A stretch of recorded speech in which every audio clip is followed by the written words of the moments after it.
Khonshu, Amit, and Taweret bring their godly powers to the screen, Marvel Studios' Moon Knight. So, to get the lowdown on these larger-than-life characters, I'm talking with Ryan Meinerding and Rodney Fuentebella. Thanks for talking with us. All right, let's kick things off. So, Ryan, where did you and the team look for inspiration for these characters? We were asked to take a look at the iconography from Egyptian history to try and find the core of what those gods visually were. We were trying to look at them in the comics as well and mix some of the comics history with visuals that we were researching. Muhammad was really key in trying to call out what he wanted to see in each one of the gods and find the hallmarks that are going to resonate with not only a larger viewing audience but also Egyptian people and say yeah, that feels generally pretty right and pretty good. Okay, so let's start with Khonshu. How did the team approach his design? Khonshu, he was an interesting character to design. He's a god of the moon, and he's a god of vengeance.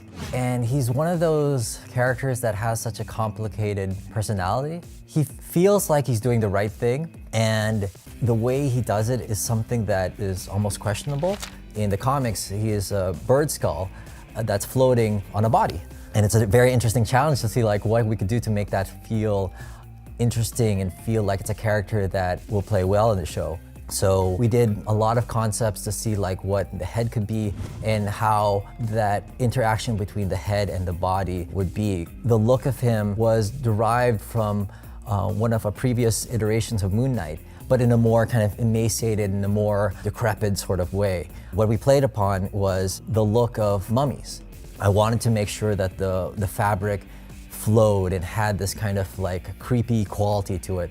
His head shape is so interesting as that bird skull. We were looking at that from every angle possible, but also trying to find ways that head, if you're below it, that it looks terrifying. If you're more eye level with it, that it has a different look to it.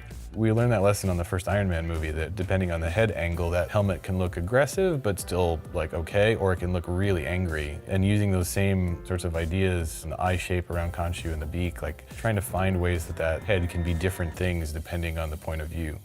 In contrast to Khonshu, of course, we have Amit, Khonshu's rival. Rodney, could you please walk us through her design? So Amit, in Egyptian depictions of her, she is a hybrid of a crocodile, a lion, and a hippo.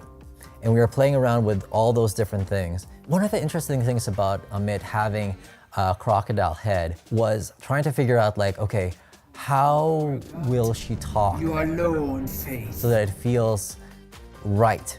To do it in a sense that doesn't feel authentic was something that we were playing around with for a while. I'm so proud of how we did Amit's hair and how that kind of comes together. Our artist Vance, he came up with this brilliant idea to make sure that the hair kind of has this sense of it looking like a hair but comes together in the end almost like a tail. When I see her on screen, it's just wow, that's incredible. Rodney, we of course have to talk about Taweret. How did the team develop her design? We thought, this is going to be so much fun because she is such a stark contrast from Amit and Khonshu. She is fun. She is someone that was unexpected in the show in a great way. She's a god of fertility. She looks like she's a hippo and she's blue. She's in charge of the Duat, which is the underworld.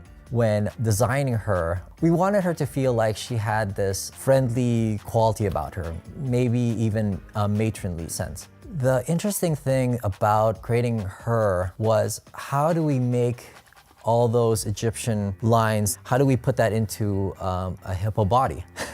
I wanted to frame her face with her headdress, and I wanted to create a friendly quality about her and incorporate Egyptian design motifs as much as possible, so that when you see her, you feel that she is a god and you feel that there's a sense of royalty to her, but in a way that's very approachable. So looking back at the team's work across the entire series, what are you most proud of? I hope they fit in the story exactly as they're supposed to, and I hope they feel real and like characters, and in some cases I hope they feel terrifying, in other cases I feel like you can hopefully empathize with them. Knowing what the story is and knowing how good the story is, it was so rewarding to be able to work on these characters and to feel like I'm a part of this. I think we did a great job in terms of how everything looks and the holistic kind of quality of how everything plays together. That's the thing I'm so proud of. Heck yeah, you guys should be proud. Ryan, Rodney, thanks for giving us the inside scoop. And everybody watching, go watch Marvel Studios' Moon Knight, where all episodes are now streaming only on Disney+.